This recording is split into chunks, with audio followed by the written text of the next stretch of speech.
কিছুক্ষণ আগেই পদত্যাগ করেছেন প্রধান নির্বাচন কমিশনার হাবিবুল আওয়াল এবং তার পদত্যাগের পর নির্বাচন ভবনের সামনে কিন্তু সেনাবাহিনী করা অবস্থান রয়েছে এবং পাশাপাশি বিক্ষোভ করতেও কিন্তু আসলে দেখা যাচ্ছে এবং এর আগের যে মুহূর্তগুলো ছিল সেই মুহূর্তগুলো নিয়ে কিন্তু বিভিন্ন ধরনের আলোচনা বিক্ষোভ প্রকাশ করছেন বিভিন্ন রাজনৈতিক দলের প্রতিনিধিরা কিন্তু এখানে এসেছেন এবং তারা কিন্তু প্রতিবাদ জানাচ্ছেন এবং সেই প্রতিবাদ জানাচ্ছেন যেমন একদিকে অন্যদিকে কিন্তু সেনাবাহিনী তারা কঠোর অবস্থানে নিরাপত্তার জন্য তারা কিন্তু অবস্থান করছেন এবং পাশাপাশি যদি বলা যায় নির্বাচন কমিশন ভবনের সামনে কিন্তু এক ধরনের এই মুহূর্তে বিক্ষোভ তারা করছেন পূর্বে নির্বাচন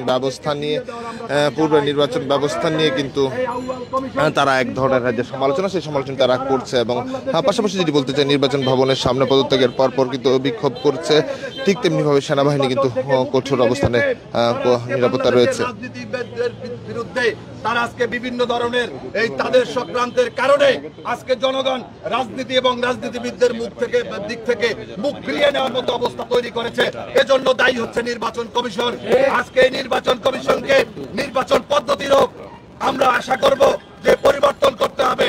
এই টাকা, কালো টাকা এবং পেশি শক্তির মুক্ত একটা নির্বাচনও আমরা দেখতে চাইবো আগামীতে। আমাদের অনেক চাওয়া আছে, আমরা বেশি কিছু বলবো না। আমরা অবিলম্বে ভিতরে যারা আছেন তাদেরকে বলবো পদত্যাগ করে আপনারা বেরিয়ে যান। আপনারা যত দেরি করবেন আমরা কিন্তু তত সময় থাকবো। আপনাদের ধন্যবাদ।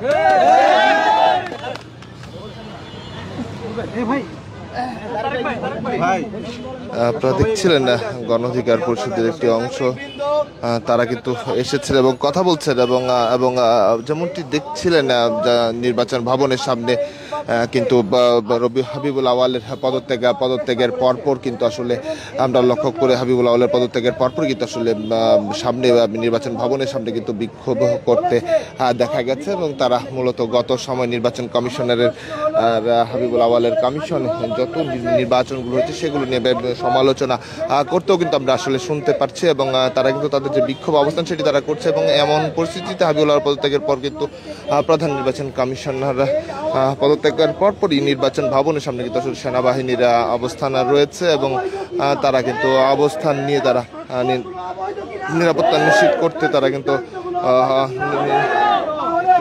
বাংলাদেশে 5 তারিখের পরে যত স্বাক্ষর করেছে তা বৈধ কিনা আপনাদেরকে এই প্রশ্ন করছি। আমি গণ অধিকার পরিষদের একজন যুগ্ম সদস্য সচিব। আমি গণ অধিকার পরিষদ জিওপির কোনো সদস্য না। আপনাদেরকে একটা প্রশ্ন করছি, কোন দল আবেদন না করলে সেই দল নিবন্ধন পাওয়ার অধিকার পায় কিনা আপনারা বলবেন। আবেদন ছাড়া এই নির্বাচন কমিশন গত 3 দিন আগে একটি প্রজ্ঞাপন দিয়েছে যে দলের নির্বাচনের আবেদন দেখিয়েছে 22 সালের 30 অক্টোবর, অথচ সেই সময় এই দলের এই নামের কোনো অস্তিত্বই ছিল না। যাওয়ার আগেও এই শয়তানিগুলো করেছে এই নির্বাচন কমিশনার। আমাদের স্পষ্ট কথা, আমরা এদেরকে কাউকে এখান থেকে বের হতে দেব না, কেউ বের হতে পারবে না। এই সচিব আমলা থেকে সবাই দেশের সঙ্গে বেজ্জতি করেছে, গাদ্দারি করেছে। এবং আমরা আরো স্পষ্ট করছি, বর্তমানে যারা উপদেষ্টারা আছেন, সোজা কথা, এখন যে নির্বাচন কমিশন গঠন হবে, রাজনৈতিক দলগুলোর অংশীদারিত্বমূলক নির্বাচন কমিশন গঠন করতে হবে। কারণ আমরা দেখছি, গন্ধ পাচ্ছি বিরাজনীতিকরণ করার একটা চেষ্টাও এখানে হচ্ছে। কিছু আমাদের সন্দেহ করার অধিকার রয়েছে, কারণ আমরা 1/11 গন্ধ শুকে এসেছি। আমরা এর পরবর্তীতে অনেক নির্বাচনের গন্ধ শুকেছি, যেগুলো আমাদের বিরুদ্ধে, জনগণের বিরুদ্ধে কাজ হয়েছে। এখন আমরা দ্রুত আহ্বান জানাই, যে সকল অনিবন্ধিত দল রয়েছে তাদেরকে রাজনীতি করার সুযোগ দিতে হবে। 1% যে জনগণের সমর্থনের বিষয়ে এসেছে মাঠ পর্যায়ে, আমি হলফ করে বলতে চাই, এখন পর্যন্ত যে সকল রাজনৈতিক ব্যক্তিত্ব 1% সমর্থন নিয়ে নির্বাচন করেছে, তাদের কারো 1% সমর্থন সঠিক না, সব ভুয়া।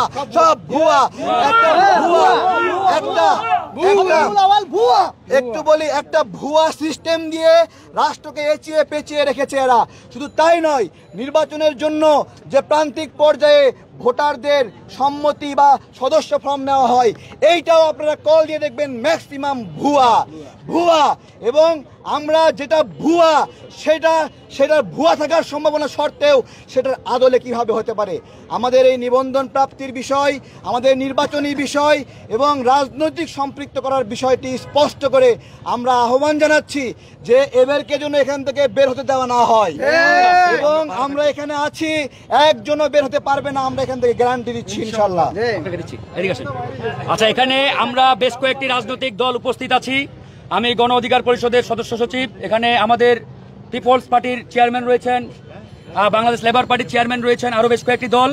আমরা পরিষ্কারভাবে বলছি, এখানে খুনি হাসিনার দোসর আওয়াল কমিশন এখনো ভিতরে অবস্থান করছে এবং আমরা বেশ কয়েকটি রাজনৈতিক দলের নেতৃবৃন্দরা গেটে রয়েছি। আমাদের দাবি পরিষ্কার, এই আওয়াল কমিশনের 5 জনকেই পদত্যাগ করে বাংলাদেশ সেনাবাহিনীকে আমরা আহ্বান জানাচ্ছি, আপনারা এই কমিশন থেকেই, এই কমিশনের ভিতর থেকেই তাদের গ্রেপ্তার করবেন। তারা যদি এই নির্বাচন কমিশন ভবনের বাইরে আসার চেষ্টা করে, গ্রেপ্তার ছাড়া যদি বাইরে বের হয়, তাহলে জনতা কিন্তু তাদেরকে ছাড় দেবে না। এই সিদ্ধান্তের কারণে, তাদের অবৈধ নির্বাচনের কারণে খুনি হাসিনা বাংলাদেশে একটি গণহত্যা চালিয়েছে। এই গণহত্যায় বাংলাদেশে হাজার হাজার মানুষের জীবনহানি হয়েছে, অসংখ্য ছাত্রকে প্রাণ দিতে হয়েছে, শহীদ হতে হয়েছে। এই খুনি হাসিনাকে ক্ষমতার চেয়ারে বসার মূল কারিগর, মূল কমান্ডার হচ্ছে এই আওয়াল কমিশনের আওয়াল। তাই আমাদের স্পষ্ট দাবি, এই আওয়াল কমিশনকে আজকে সন্ধ্যার মধ্যে গ্রেপ্তার না করা হলে এদেশের ছাত্র জনতা এই আওয়াল কমিশনকে খুঁজে বের করে গণধোলাই দিয়ে আইনের আওতায়, আইনের হাতে তুলে দেবে। আমরা স্পষ্ট করে বলতে চাই, এই আওয়াল কমিশন 5 আগস্টের পরে যতগুলো সিদ্ধান্ত নিয়েছে, যতগুলো নথিতে স্বাক্ষর করেছে, প্রত্যেকটা নথি, প্রত্যেকটা সিদ্ধান্ত অবৈধ। কারণ এই স্বাধীন বাংলাদেশে খুনি হাসিনার দোসর, কোন অবৈধ সরকারের দোসর আর কোন সরকারি দলিলে স্বাক্ষর করার এখতিয়ার রাখেন না। তাই আমরা স্পষ্ট করে বলেছি, আমরা আমাদের মাননীয় অন্তর্বর্তীকালীন সরকারের প্রধান ডক্টর মোহাম্মদ ইউনূস স্যারকেও বলেছি, 5 আগস্টের পরে প্রত্যেকটি অবৈধ সাংবিধানিক প্রতিষ্ঠানের সকল সিদ্ধান্ত আপনারা বাতিল করবেন। তারা আমাদের এই প্রস্তাবটি গুরুত্ব সহকারে নিয়েছেন এবং তারা বলেছেন আমরা এটি গুরুত্ব সহকারেই দেখব। আমরা রাজনৈতিক দলের নেতৃবৃন্দরা 2টি গেটে অবস্থান নিয়েছি। আমরা সেনাবাহিনীর এখানে অফিসাররা রয়েছেন, দায়িত্বশীল ব্যক্তিরা রয়েছেন।